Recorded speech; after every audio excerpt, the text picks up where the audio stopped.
Hello, and thanks for tuning in. In this review, I'm going to be taking a look at a horror film about an evil genie. No, I'm not talking about Wishmaster. And now, The Outing. The movie's about a group of high school kids who decide to spend the night in a local museum.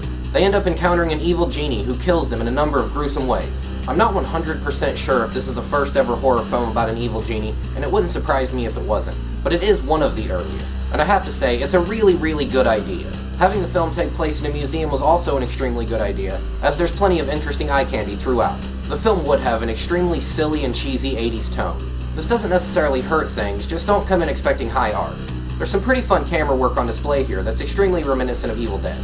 With that said, there were a few times the picture got incredibly dark and muddy. It wasn't a major issue, but I definitely have to mention it. Otherwise, the film looks pretty good. The movie starts with an extremely solid opening scene. Unfortunately, things quickly go off the rails and don't really pick up until about the last 30 minutes. The film spends far too much time focusing on the boring kids and not on the horror. It would also be incredibly stereotypical and formulaic, though that's something you would come to expect from an 80s horror film.